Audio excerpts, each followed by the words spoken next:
അസ്സലാമു അലൈക്കും വറഹ്മത്തുള്ളാഹി തആല വബറകാതുഹു.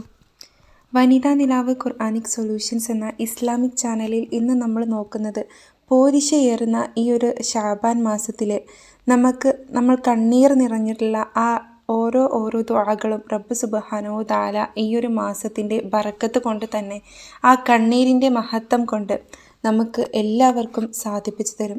ആഗ്രഹങ്ങൾ പൂർത്തിയാക്കുന്ന ഈ ഒരു മാസത്തിൽ നമ്മളുടെ ഹൃദയത്തിൽ നിന്നുള്ള ഓരോ ദുആകളും നമ്മൾ അത്രയും ആത്മാർത്ഥമായി ചെയ്യുമ്പോൾ റബ്ബ് അത് തട്ടിക്കളയൂല. അപ്പോൾ ഇന്നത്തെ ദിവസത്തിൽ നമുക്ക് ചെയ്യാൻ പറ്റിയിട്ടില്ല, ചെയ്തിട്ടുണ്ടെങ്കിൽ വളരെ വേഗത്തിൽ തന്നെ നമ്മുടെ ആഗ്രഹങ്ങൾ ഓരോന്നോരോന്നായി സാധിച്ചു കിട്ടുന്ന മഹത്തായിട്ടുള്ള ഒരു അമലിനെ കുറിച്ചിട്ടാണ് ഈ ഒരു ചാനലിലെ ഇന്നത്തെ വീഡിയോയിലും നമ്മൾ നോക്കുന്നത്. ഇൻഷാ അള്ളാഹ് നമുക്കതിലേക്ക് കടക്കാം. അതിനു മുമ്പായിട്ട് ഈ ഒരു വീഡിയോയിൽ ഈ വോയിസ് ശ്രവിക്കുന്ന ഓരോരുത്തരും ഈ ഒരു വീഡിയോ ഒന്ന് ലൈക്ക് ചെയ്യാൻ വേണ്ടിയിട്ട് പ്രത്യേകം ശ്രദ്ധിക്കുക. ഇത്തരത്തിൽ നിങ്ങൾ ലൈക്ക് ചെയ്താലുള്ളൂ ഇതിന് അർഹതപ്പെടുന്നവരിലേക്ക് ഈ വീഡിയോ എത്തിച്ചേരുകയുള്ളൂ. അതേപോലെ തന്നെ നിങ്ങളുടെ ഫ്രണ്ട്സ് ഫാമിലീസിൽ ആരെങ്കിലും ഈ ഒരു വീഡിയോക്ക് വേണ്ടിയിട്ട് വെയിറ്റിംഗ് ആണെങ്കിൽ, ഇത്തരം അറിവുകൾ എത്തിച്ചു കൊടുക്കണം എന്ന് നിങ്ങൾക്ക് തോന്നുന്നുണ്ടെങ്കിൽ അവർക്കൊക്കെ ഈ ഒരു വീഡിയോ നിങ്ങളൊന്ന് ഷെയർ ചെയ്ത് കൊടുക്കുക. വനിതാ നിലാവ് ഖുർആനിക് സൊല്യൂഷൻസ് എന്ന ഇസ്ലാമിക് ചാനൽ നിങ്ങൾ ആദ്യമായിട്ടാണ് കാണുന്നതെങ്കിൽ ഒന്ന് സബ്സ്ക്രൈബ് ചെയ്ത് വെക്കാം. ഇൻഷാ അള്ളാഹ് നമുക്കതിലേക്ക് കടക്കാം. അള്ളാഹു സുബ്ഹാനഹു തആല നമ്മളിൽ നിന്ന് വന്നു പോയിട്ടുള്ള ചെറുതും വലുതും രഹസ്യവും പരസ്യവുമായിട്ടുള്ള എല്ലാ പാപങ്ങളും പുറത്തു തരട്ടെ. ഒരു കാര്യം ഞാൻ പറയുകയാണ്, നമ്മളുടെ ഉള്ളിൻ്റെ ഉള്ളിൽ ആരും അറിയാതെ ആരോടും പറയാതെ രഹസ്യമായി വെച്ചിട്ടുള്ള ചില കാര്യങ്ങളുണ്ടാകും. ഒരുപാട് ആളുകൾ അതിനെക്കുറിച്ചിട്ട് പറയുന്നതാണ്. ഞാനൊരു സംഭവം പറയാം. ഒരുപാട് നാളായിട്ട് അറിയുന്ന ഒരു വ്യക്തിയായിരുന്നു. അയാളുടെ മനസ്സിലൊരു ആഗ്രഹമുണ്ട്. എന്തെന്ന് വെച്ചിട്ടുണ്ടെങ്കിൽ ഹലാലായിട്ടുള്ള നിരക്ക് വിവാഹ സമയമാകുമ്പോൾ നമ്മളിപ്പോൾ പഠിച്ചുകൊണ്ടിരിക്കുന്ന ടൈമൊക്കെ ആണെങ്കിൽ നമുക്കറിയൂല, കുട്ടികളാകുമ്പോൾ നമ്മളുടെ മനസ്സിൽ പലതരത്തിലുള്ള സ്നേഹവും പ്രണയവും ഒക്കെ വരാറുണ്ടല്ലേ. അപ്പോൾ ഈ രീതിയിൽ വന്നു. അത് സ്വന്തം ക്ലാസ്മേറ്റിനോടല്ല, അതുപോലെ തന്നെ സ്കൂളിൽ പഠിക്കുന്ന ഒരാളോടല്ല, പുറത്ത് ജോലി ചെയ്യുന്ന ഒരാളോട്. അവർ രണ്ടുപേരും ഇഷ്ടത്തിലായി. അതേപോലെ തന്നെ പരസ്പരം അന്യോന്യം പറഞ്ഞിട്ടുണ്ടായിരുന്നില്ല. അപ്പോൾ ഇവൾക്ക് ഒറ്റ ഒരു ഇതുണ്ടായിരുന്നുള്ളൂ, ഹലാലായിട്ടുള്ളതാണെങ്കിൽ, അതായത് എനിക്ക് ഹൈറായിട്ടുള്ളതാണെങ്കിൽ മാത്രം ഈ ഒരു ബന്ധം നിലനിന്ന് കിട്ടിയാൽ മതി, ഇല്ലെങ്കിൽ ഈ ഒരു ബന്ധം ഇവിടെ വെച്ച് അവസാനിക്കട്ടെ എന്ന് അന്ന് അവളൊരു നിയ്യത്തെടുത്തു. എന്നിട്ട് അന്ന് ആരോടും അവളത് പറഞ്ഞില്ല. പക്ഷേ ഈ ഒരു ചെക്കൻ, ഈ ഒരു പയ്യൻ ഡയറക്റ്റ് അവളുടെ വീട്ടിലേക്ക് വരികയാണ്. വീട്ടിലേക്ക് വന്നിട്ട് ഇവളുടെ ഉമ്മാടെ അടുത്ത് സംസാരിക്കുകയാണ്. ഉമ്മാടെ അടുത്ത് സംസാരിച്ച്, എനിക്ക് നിങ്ങളുടെ കുട്ടീനെ എങ്ങനെ കിട്ടിയിട്ടുണ്ടെങ്കിൽ നല്ലതായിരിക്കും. ഇപ്പോൾ എന്തായാലും അവളുടെ പഠിത്തമൊക്കെ ഇങ്ങനെ കഴിയാനായി നിൽക്കല്ലേ. അപ്പോൾ ഈ ഒരു സമയത്ത് ഉമ്മ പറയാണ്, അത് സംസാരിക്കുന്ന ആളുകൾ ഞങ്ങളല്ല, കുട്ടിയുടെ ഉപ്പ കൂടെ വരട്ടെ, എന്നിട്ട് കുട്ടിക്കും സമ്മതമാണെങ്കിൽ നമുക്കത് നോക്കാം. അപ്പോൾ എന്തായാലും അവളുടെ പഠിപ്പിൻ്റെ കാര്യത്തിൽ അവൾ ഫോക്കസ് ചെയ്യട്ടെ. ഇതും പറഞ്ഞ് ഇനി പിന്നാലെ നടക്കാനോ അതുപോലെ തന്നെ ഇങ്ങനെ നടന്നിട്ട് അവളുടെ സമയം കളയാനോ ഒന്നും നിൽക്കരുത് എന്ന് പറഞ്ഞു. അപ്പോൾ ഓക്കെ, എന്നാൽ ഞാൻ അതിനൊന്നും വരുന്നില്ല, പക്ഷെ ഒരു ഉറപ്പ് എനിക്ക് നിങ്ങൾ തരണം എന്ന് പറഞ്ഞു. അങ്ങനെ ഈ കുട്ടിയുടെ ഉപ്പയും ഉമ്മയൊക്കെ വന്ന് സംസാരിച്ചു. അന്ന് അവരതങ്ങനെ വിട്ടു. പിന്നെ ഇയാളങ്ങനെ ദുബായിൽ പോയി. ദുബായിൽ പോയിട്ട് 2-3 വർഷമായിട്ട് നിന്ന് നല്ല വീടൊക്കെ കയറ്റി, കടങ്ങളൊക്കെ കുറച്ചുണ്ടായിരുന്നതൊക്കെ വീട്ടി, വീണ്ടും അതിൻ്റെ ഇടയിൽ ഇവൾക്ക് ഒരുപാട് വിവാഹാലോചനകൾ വരും, അതിങ്ങനെ മുടങ്ങിപ്പോകും, ഇതാവൊക്കെ ചെയ്യുന്നുണ്ട്. പിന്നെ ഇവന് വന്നിട്ട് വീണ്ടും ഉമ്മാനോട് ചോദിക്കുകയാണ്, നിങ്ങളെ കുട്ടീനെ എനിക്ക് കെട്ടിച്ച് തരുമോ എന്നുള്ളത്. അപ്പോൾ അയാൾ പറഞ്ഞു, അല്ല, ഉമ്മ പറഞ്ഞു. പിന്നെ അവളുടെ കുടുംബക്കാരും എല്ലാം കൂടെ സമ്മതിച്ച് അവളോടും സംസാരിച്ച്, അപ്പോൾ എല്ലാവരും ഓക്കെ പറഞ്ഞു. അങ്ങനെ അൽഹംദുലില്ലാ അവരുടെ കല്യാണമൊക്കെ കഴിഞ്ഞ് നല്ല രീതിയിൽ തന്നെ ആ ജീവിതം മുന്നോട്ട് പോകുന്നുണ്ട്. 2 കുട്ടികളായി റാഹത്തുള്ള ജീവിതം.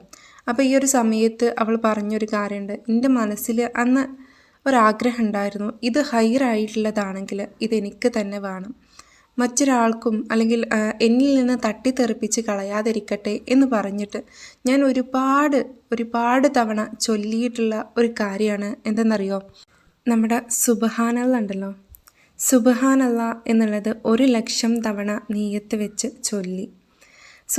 ഇവൾ ദിവസം നമ്മളിങ്ങനെ മീറ്റ് ചെയ്യുന്ന ടൈമിലൊക്കെ ചൊല്ലുന്ന ഒരു കാര്യമാണ് സുബ്ഹാനല്ലാ. ഇങ്ങനെ ചൊല്ലുന്നത് കേൾക്കാം, പക്ഷെ ഇതെന്താണ് എന്നൊന്നും നമുക്കന്ന് അറിഞ്ഞിരുന്നില്ല. അപ്പോൾ ഈ ഒരു കാര്യം അവൾ പറയണ്ടായി. അപ്പോൾ അത് വെച്ചിട്ട് അവരങ്ങനെ ഇഷ്ടം പറഞ്ഞതുകൊണ്ട് പോയി ഇവൾ അവളുടെ ഒപ്പം പോകുക, അവനെ പോയി കാണുക, അവനോട് സംസാരിക്കുക ഒന്നും ചെയ്തിട്ടില്ല. ഈ ഒരു ഇഷ്ടം അവനിങ്ങനെ വന്ന് പറഞ്ഞേക്ക് അവളുടെ മനസ്സിലിങ്ങനെ തോന്നി, അതവിടെ അങ്ങനെ നിർത്തി. പിന്നെ വീട്ടിൽ വന്ന് സംസാരിച്ചേക്ക് അതവിടെ അങ്ങനെ നിർത്തി. പിന്നെ അവൾ ആ ഒരു ആലോചനയിലേക്ക് പോയിട്ടുമില്ല. അതേപോലെ തന്നെ ഇപ്പോഴത്തെ കുട്ടികളുണ്ടല്ലോ, പുതിയ തലമുറയിലെ കുട്ടികൾ ചെറിയൊരു ഇഷ്ടമാണെന്ന് പറഞ്ഞാൽ തന്നെ പിന്നെ കറക്കമായി, നോട്ടമായി, ചാറ്റിങ്ങായി, ചീറ്റിങ്ങായി, അങ്ങനെ ഒന്നുമില്ല. ഒരു ഫോണ് പോലും അന്നുണ്ടായിരുന്നില്ല. ഒരു മീറ്റ് ചെയ്യാനൊരു വഴിയും അന്നുണ്ടായിരുന്നില്ല. അങ്ങനെ ചെയ്യൂല. കാരണം എങ്ങനെയെന്നാ പറയുക, ഒരാളുടെ മുഖത്ത് നോക്കാതെ ഒരാളോട് സംസാരിക്കാതെ നടക്കുന്ന ഒരു കാലമായിരുന്നു അത്. അന്ന് ഇത് മാത്രമേ അവൾ നിയ്യത്ത് വെച്ചിട്ടുള്ളൂ. ഹൈറായിട്ടുള്ളതാണെങ്കിൽ ഇടങ്ങേറാക്കാതെ, മനസ്സിനൊരു ബുദ്ധിമുട്ടാക്കാത്ത രീതിയിൽ അതെനിക്ക് കിട്ടണം. ഹൈറായിട്ടുള്ളതല്ലെങ്കിൽ, എന്നിലേക്കുള്ളതല്ലെങ്കിൽ അത് നീ എന്നിൽ നിന്ന് തട്ടിത്തെറിപ്പിച്ച് മാറ്റുകയും ചെയ്യണം. അതെന്നെ ഇടങ്ങേറാക്കാതെ തന്നെ. ആ ഒരു രീതിയിൽ നിയ്യത്ത് വെച്ച് ചൊല്ലി വന്നു. അപ്പോൾ നമ്മുടെ ആഗ്രഹങ്ങളെ, ഏതൊരാഗ്രഹമാണെങ്കിലും ആ ആഗ്രഹത്തെ നേടിത്തരാൻ കഴിവുള്ള ഒരു അമൽ തന്നെയാണ് ഈ സുബ്ഹാനല്ലാ എന്നുള്ളത്. സുബ്ഹാനല്ലാ, സുബ്ഹാനല്ലാ, സുബ്ഹാനല്ലാ ഇങ്ങനെ 1,00,000 തവണ സുബ്ഹാനല്ലാ, സുബ്ഹാനല്ലാ ഇങ്ങനെ 1,00,000 തവണ നീയത്ത് വെച്ച് ചൊല്ലുക. പക്ഷേ അവളുടെ ചൊല്ലൽ എങ്ങനെയായിരുന്നു എന്ന് വെച്ചിട്ടുണ്ടെങ്കിൽ നമുക്ക് കണക്കില്ല. പഠനത്തിൻ്റെ ടൈമിലാണെങ്കിൽ കൂടെ അവൾ നിരന്തരം ചൊല്ലുമായിരിക്കും. നന്നായിട്ട് പഠിക്കും ചെയ്യും. മറ്റുള്ള കാര്യങ്ങളും നല്ല രീതിയിലുണ്ട്. നന്നായിട്ട് ഈമാനികമായിട്ട് ഉള്ള ഒരു കുട്ടിയാണ്. എങ്ങനെയാണെന്ന് വെച്ചിട്ടുണ്ടെങ്കിൽ ഇപ്പോൾ 10ാം ക്ലാസ് പഠിക്കുന്ന ടൈമിൽ ഫുൾ A+ ആണ്. അതുപോലെ തന്നെ +2 പഠിക്കുന്ന ടൈമിൽ ക്ലാസ് ടോപ്പറായിരുന്നു. അതായത് 100% മാർക്കൊക്കെ ഉള്ളൊരു കുട്ടിയായിരുന്നു. ആ ടൈമിലാണ് ഇങ്ങനൊരു പ്രപ്പോസൽ വന്നത്.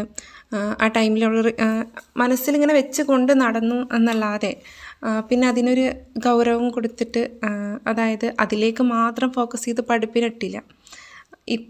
ഇപ്പോഴുള്ള കുട്ടികളിൽ ഒരുപാട് കാണുന്നത് ആ രീതിയിലുള്ള ഒരു കാര്യമാണ്. കാരണം അങ്ങനെ എന്തെങ്കിലും ഉണ്ടായിട്ടുണ്ടെങ്കിൽ പിന്നെ പഠിത്തത്തിൻ്റെ കാര്യം അവിടെ കിടക്കും. അപ്പോൾ ഇങ്ങനെ നമ്മൾ ഹറാമായിട്ടുള്ള കാര്യങ്ങൾ ചെയ്യണം എന്നല്ല പറയുന്നത്. ഹൈറായിട്ടുള്ളതാണെങ്കിൽ അത് നമ്മളിലേക്ക് എത്തണം, അല്ലെങ്കിൽ അത് നമ്മളിൽ നിന്ന് തട്ടിപ്പോണം. ആർക്കും ഒരു ദോഷവും ഇല്ലാത്ത രീതിയിൽ. അതേപോലെ തന്നെ ഇങ്ങനെ എന്തെങ്കിലും ഒക്കെ കാര്യങ്ങൾ ഉള്ള വല്ല കുട്ടികളും കേൾക്കുന്നുണ്ടെങ്കിൽ അത് അവരുടെ മാതാപിതാക്കളോട് പോയി പറയുക ആദ്യം. അതിന് ശേഷം പിന്നെ അതിന് വേണ്ടിയിട്ട് മാതാപിതാക്കൾ ഒരു വഴി കാണിച്ചു തരും. അപ്പോൾ അതിനനുസരിച്ച് നിൽക്കാം. അത്ര മാത്രമേ പറയുന്നുള്ളൂ. ഇത് നമ്മുടെ ഹൈറായിട്ടുള്ള, ഹലാലായിട്ടുള്ള ഏതൊരു കാര്യങ്ങൾക്ക് വേണ്ടിയിട്ടും നമുക്ക് ഉപയോഗപ്പെടുത്താവുന്നതാണ്. ഹറാമായിട്ടുള്ള കാര്യങ്ങൾക്ക് നിങ്ങൾ ഒരിക്കലും ഈ ഒരു കാര്യം കൂട്ടുപിടിച്ച് ചെയ്യാതിരിക്കുക. അതേപോലെ തന്നെ മറ്റൊരു കാര്യം പറയുന്നത് എന്താണെന്ന് വെച്ചിട്ടുണ്ടെങ്കിൽ, നമ്മൾ ബുദ്ധിമുട്ടിൽ, പ്രയാസത്തിലൊക്കെ നിൽക്കുമ്പോൾ, വല്ല പ്രതിസന്ധിയിലും നിൽക്കുമ്പോൾ, എന്താണ് ചെയ്യേണ്ടത് എന്നറിയാത്ത അവസ്ഥയിലൊക്കെ നിൽക്കുന്ന ടൈം ഉണ്ടാവുമല്ലോ. ആ ടൈമിലൊക്കെ എന്ത് ചെയ്യുക, നിങ്ങൾ ഈ ഒരു അമലിനെ മനസ്സറിഞ്ഞുകൊണ്ട്, ഈ പരിശുദ്ധ ശാബാൻ മാസമാണ്, നമ്മൾ ഉള്ളറിഞ്ഞ് നമ്മൾ ദുആ ചെയ്തിട്ടുണ്ടെങ്കിൽ മനസ്സ് നിറച്ച് തരുന്ന പടച്ചോനാണ്. ആ പടച്ചോനുള്ള ആ ഒരു മഹത്വം, പടച്ചോനോടുള്ള ആ ഒരു വിശ്വാസം മനസ്സിൽ വെച്ച് നിങ്ങൾ ആത്മാർത്ഥമായിട്ട് ദുആ ചെയ്യുക. എന്നിട്ട് നിങ്ങൾ ഈ ഒരു അമലിനെ ചെയ്യുകയും ചെയ്തിട്ടുണ്ടെങ്കിൽ, എന്ത് പ്രതിസന്ധിയുടെ മുകളിൽ നിൽക്കുകയാണെങ്കിലും നിങ്ങൾ ആ ഒരു പ്രതിസന്ധിയെ റബ്ബ് തരണം ചെയ്യാൻ സഹായിക്കുന്നതായിരിക്കും. അപ്പോൾ എല്ലാവരും ഈ ഒരു അമലിനെ ചെയ്ത് നോക്കാം. ഞാൻ ഈ ഒരു കാര്യം പറയാൻ കാരണം, അവർ ഇപ്പോൾ ചില ആളുകളുണ്ടല്ലോ, എങ്ങനെയാണെന്ന് വെച്ചിട്ടുണ്ടെങ്കിൽ ഇങ്ങനെ പ്രേമവും സ്നേഹവും പറഞ്ഞ് ഉപ്പാരെയും ഉമ്മാരെയും വെറുപ്പിച്ച് നടക്കുന്ന ആ ടീംസിൻ്റെ കാര്യമല്ല പറഞ്ഞതില്ലേ. ഇപ്പോൾ ഇന്നത്തെ കാലത്ത് ഒരുപാട് ആളുകൾ വിവാഹത്തിന് വേണ്ടിയിട്ട് കഷ്ടപ്പെട്ട് നടക്കുന്ന ആളുകളുണ്ട്. അപ്പോൾ നമുക്ക് വിവാഹപ്രായം ആവുകയും ചെയ്തുക്കണു, വീട്ടിലും ഇങ്ങനെ വരുന്നുമുണ്ട്. ആ ടൈമിൽ നമുക്ക് മനസ്സിക്ക് അനുയോജ്യമാണെന്ന് തോന്നുന്നത്, കള്ളും വെള്ളവും അല്ലാത്തത്, ഡ്രഗ്സ് അല്ലാത്തത്, ഹൈറായിട്ടുള്ളത് നമ്മൾ കാണുമ്പോൾ, അതിൻ്റെ അകവും ആ രീതിയിൽ ഹൈറാണെങ്കിൽ അത് നമ്മളിലേക്ക് എത്തട്ടെ എന്നുള്ള ആ ഒരു പ്രാർത്ഥന മാത്രമേ അവളുടെ നിന്ന് ഉണ്ടായിട്ടുള്ളൂ. അത് പടച്ച തമ്പുരാൻ ഹൈറായത് കൊണ്ട് സാധിപ്പിച്ചു കൊടുത്തു. അൽഹംദുലില്ലാ ഇപ്പോൾ 8, 9, 10 വർഷത്തോളം ആയിന്ന് തോന്നുന്നുണ്ട്. അപ്പോൾ ഇത്തരത്തിൽ നമ്മളുടെ ഓരോ ഹൈറായിട്ടുള്ള ഹലാലായിട്ടുള്ള മുറാദുകൾക്കും ഈ ഒരു അമലിനെ നിങ്ങൾ ഉപയോഗപ്പെടുത്തുക. ആവശ്യമില്ലാത്ത ഹറാമായിട്ടുള്ള കാര്യത്തിലേക്ക് പോകാതിരിക്കുക. മനസ്സിൽ അത്തരം ഹറാമായിട്ടുള്ള ചിന്തകൾ വരുന്നുണ്ടെങ്കിൽ പടച്ചോനോട് ഇരുന്ന് സംസാരിക്കുക. ഇത്തരം അമലുകളെ നമ്മൾ പൂർണ്ണമായിട്ടും നമ്മുടെ മനസ്സിലേക്ക് കൊണ്ടു നടക്കുക. ഇൻഷാ അള്ളാ. അപ്പോൾ ഈ പരിശുദ്ധ ശഅബാൻ മാസത്തിൽ ഇന്നത്തെ വീഡിയോ ഞാനിവിടെ അവസാനിപ്പിക്കുകയാണ്. എന്തൊരു സംശയമുണ്ടെങ്കിലും നിങ്ങൾക്ക് കമൻറ്റിലൂടെ ചോദിക്കാവുന്നതാണ്. പുതിയൊരു വിഷയമായിട്ട് ഇനി വീണ്ടും വരാം. ദുആ വസിയത്തോടെ ഇന്നത്തെ വീഡിയോ ഞാനിവിടെ അവസാനിപ്പിക്കുന്നു. അസ്സലാമു അലൈക്കും വറഹ്മത്തുള്ളാഹി തആല വബറകാതുഹു.